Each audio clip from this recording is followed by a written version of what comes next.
சிவபெருமானின் திருவிளையாடல் புராணம். யானை எய்த படலம். விக்கிரம பாண்டியனின் ஆட்சியில் தர்மம் தழைத்தது. மக்கள் இல்லை என்ற சொல்லையே அறியாமல் வாழ்ந்தனர். சைவத்தை வளர்த்த மன்னன் பிற மதங்களின் வளர்ச்சியை தடை செய்து விட்டான். இதனால் எங்கும் தேவாரம் ஒலித்தது. தர்மமும் பக்தி மார்க்கமும் உள்ள நாட்டை யாரால் அசைக்க முடியும்?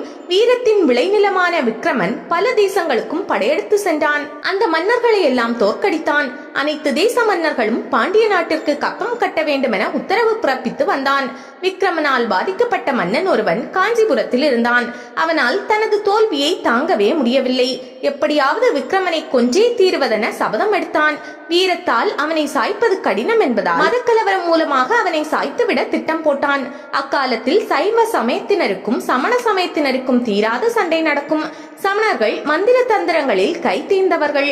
மந்திரம் பில்லி சூனியம் மூலமாக விக்கிரமனை அழித்துவிட காஞ்சி மன்னன் முடிவெடுத்து 8 மலைகளில் வசித்து வந்த சமண மத முனிவர்கள் 8000 பேரை காஞ்சிபுரத்துக்கு அழைத்து வந்தான். சமணர்கள் அங்கு வந்து சேர்ந்தனர். அவர்களுக்கு பெரும் வரவேற்பு நல்கிய மன்னன் தன் எண்ணத்தை அவர்களிடம் வஞ்சகமாக வெளியிட்டான்.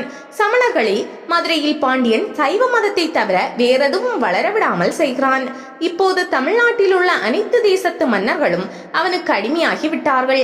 எல்லாருமே சைவத்தை பின்பற்றும் நிலைக்கு தள்ளப்பட்டிருக்கிறோம். இப்படியே போனால் உங்களது சமண மதம் அழிந்துவிடும். நான் சமணத்தை பின்பற்ற விரும்புகிறேன்.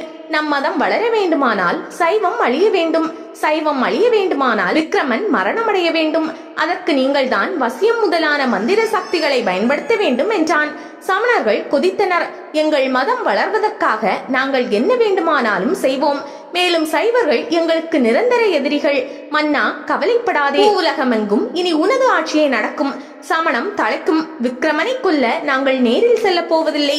இங்கேயே யாகம் ஒன்றை தொடங்க போகிறோம். இந்த யாகத்தின் முடிவில் நாங்கள் அனுப்பும் சக்தியால் விக்கிரமன் அழிந்து போவான் என்றனர்.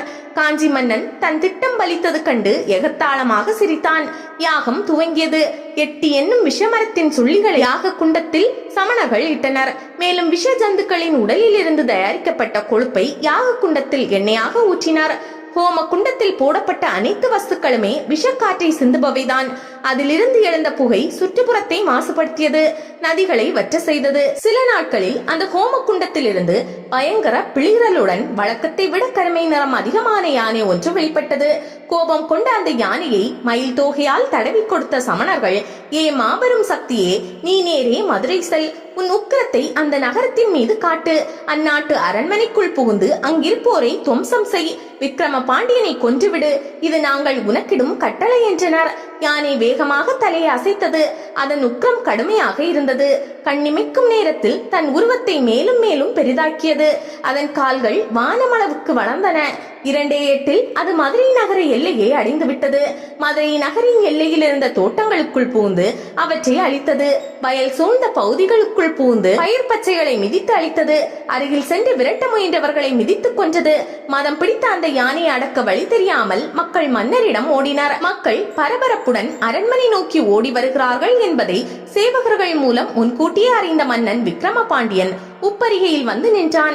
மக்கள் அஞ்சும் முகங்களுடன் அவன் முன்னால் வந்து நின்றனர்.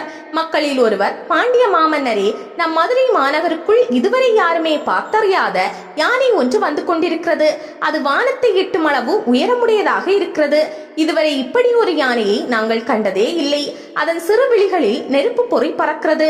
அது பயிர் பச்சைகளை அழிக்கிறது. துரத்த சென்ற எங்களில் பலர் அதன் கோபத்திற்கு ஆளாகி இறந்து விட்டார்கள். தாங்கள் தான் எங்களை காப்பாற்ற வேண்டும் என்றனர். இது கேட்டு மன்னன் ஆச்சரியமும் அச்சமும் அடைந்தான். வானமளவு உயர்ந்த யானையா? அப்படியானால் அதன் வலிமை அபரிமிதமானதாக இருக்குமே. இதை கொல்ல வல்லவர் எம்பெருமானாகிய சுந்தரேசனை தவிர வேறு யாராக இருக்க முடியும்? எனவே மதுரை நகருக்குள் அது நுழையும் முன்பே அதை கொன்றுவிடும்படி நாம் இறைவனையே பிரார்த்திக்க வேண்டும். வாருங்கள், நாம் சோமசுந்தர பெருமானை சரணடைவோம் என்றான். மக்களும் மன்னன் பின்னால் ஓடினர். அனைவரும் அன்னை மீனாட்சியிடமும் சொக்கநாதரிடமும் மனமுருக வேண்டினர். அப்போது அசரீடி ஒலித்தது. விக்கிரம பாண்டியா, கவலைப்படாதே. பாண்டிய நாடு என் தேசம். இங்கு மக்கள் கஷ்டப்படுவதை நான் சகிக்க மாட்டேன். நீ நம்மூரின் வடக்கு எல்லையில் 16 கால் மண்டபம் ஒன்றை கட்டு. நான் வேடனாக வேடம் தரித்து அங்கு மறைந்து கொள்வேன். அங்கிருந்தபடியே யானையை கொள்வேன் என்ற விக்கிரம பாண்டியன் இறைவன் முன்னால் விழுந்து வணங்கி நன்றி தெரிவித்தான். சோமசுந்தரரே பாதுகாப்புக்கு வருவதாக சொன்ன பிறகு என்ன பயம்?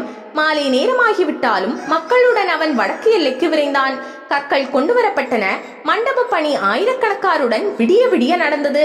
விடிவதற்குள் வேகமாக மண்டப பணி முடிந்துவிட்டது. மறுநாள் மக்கள் ஆவலுடன் காத்திருந்தனர்.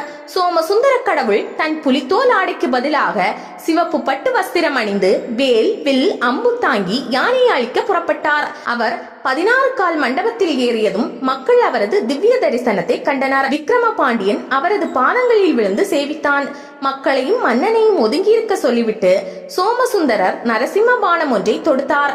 அது மின்னல் வேகத்தில் சென்று யானையின் உடலில் தைத்தது. ஓவென்ற பேரிரைச்சலுடன் வானுயர்ந்து நின்ற அந்த யானை ரத்தம் சிந்த தரையில் சாய்ந்து உயிர் விட்டது. அதை ஏவிய சமணர்கள் சிலரையும் காஞ்சி மன்னனின் படையினரையும் பாண்டிய வீரர்கள் துரத்தினர். பலரை விரட்டி பிடித்து கொன்றனர். தப்பி ஓடியவர்கள் வெகு சிலர் மட்டுமே. விழுந்த யானை பெரும் பாறையாக மாறியது. மதுரை நகர எல்லைக்குள் நுழையும் முன் ஒத்தக்கடை என்ற ஊர் இருக்கிறது. அங்கிருந்து பார்த்தால் இப்போதும் யானை படித்திருப்பது போன்ற பெரும் மலையை காணலாம். இப்போது அதை யானை மலை என்கிறார்கள். சிவன் விடுத்த நரசிம்ம பானம் விழுந்த இடத்தில் பூமியிலிருந்தே நரசிம்மர் தோன்றினார்.